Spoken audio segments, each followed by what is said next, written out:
கரங்களை தூக்கி கர்த்தரை நம்ம பாடுவோம். கர்த்தரோட நாமத்தை இந்த இடத்துல உயர்த்தும்படியாக கர்த்தர் இந்த நேரத்தையும் இந்த காலத்தையும் இந்த நேரத்துல எங்களை கொண்டு வந்த கர்த்தருக்காகவும் இந்த சபையாருக்கு நம்மளாவது நன்றிகளை செலுத்துகிறேன். ஐயாவுக்காக நான் ஐயாவோட குடும்பத்திற்காக நான் நன்றிகளை செலுத்துகிறேன். கர்த்தர் இந்த வாய்ப்பினை கொடுத்து எங்களை குடும்பமாய் கொண்டு வந்து இந்த குடும்ப ஆசீர்வாத கூடத்துல எங்களை கொண்டு வந்து நிறுத்திருக்கிறார்கள். நான் கர்த்தருக்கு கொடான கொண்டு நன்றிகளை செலுத்துகிறேன். சங்கீதத்துல பாத்தீங்கன்னா ஒரு அழகான வசனம் இருக்குது. சங்கீதம் 98 பாத்தீங்கன்னா, கர்த்தருக்கு புது பாட்டை பாடுங்கள், அவர் அதிசயங்களை செய்கிறார், அவருடைய வலது கரம் அவருடைய பரிசுத்த புயமும் ரட்சிப்பை உண்டாக்கினது. ஆமென், ஹல்லேலூயா. கர்த்தருக்கு புது பாட்டை பாடுங்கள். நம்ம பாடுகிறது எல்லாமே தெரிஞ்சோ தெரியாமலோ நம்ம பாடுகிற பாடல் எல்லாமே கர்த்தருக்கு பிரியம்தான்.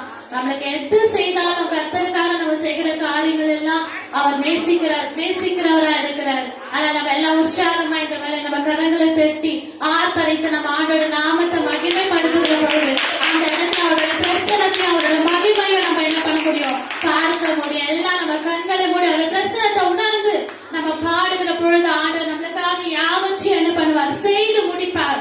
கர்த்தர் எனக்காக என்ன பண்ணுவார், யாவற்றையும் செய்து முடிப்பார். கர்த்தர் இந்த ஸ்தலத்துல வந்த பொழுது கர்த்தர் ஒரு வார்த்தை எனக்கு அழகாக கொடுத்தார்.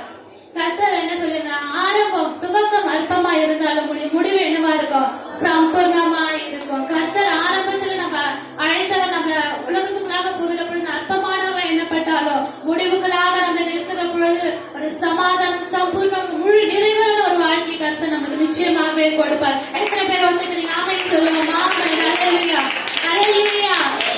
எல்லாம் கர்த்தரை உற்சாகமாய் பாடுவோம். அக்கினியில் நடந்து வந்தோம் ஆனால் சேதம் ஒன்றும் இல்லையப்பா.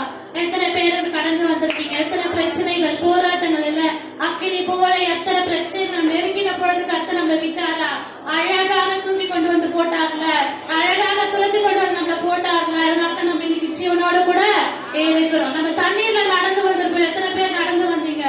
நேற்று நாங்க நடந்தோம். தண்ணீர்ல கடந்து வர கர்த்தர் எங்களுக்கு கிருபை செய்தார். நேற்று தினத்துல பாத்தீங்கன்னா அழகா நிறைய மழை, அதிகமான மழை. கர்த்தர் அற்புதமாக கடக்க கர்த்தர் நம்மள கிருபை செய்தார். ஜீவனோட கூட இந்த நாளில் என்ன பண்ணிருக்கிறார், நம்மள வைத்திருக்கிறார். எவ்வளவு அற்புதமான தேவன் இல்ல, நம்ம விசுவாசிக்கிற தேவன், நமக்குள்ள தேவனால எல்லாம் கூட சொல்லப்பட்டிருக்கிறது எவ்வளவு உண்மையே இல்ல. எல்லாம் நம்ம கரங்களை உயர்த்தி கரங்களை தட்டி நம்ம கர்த்தரோட நாமத்தை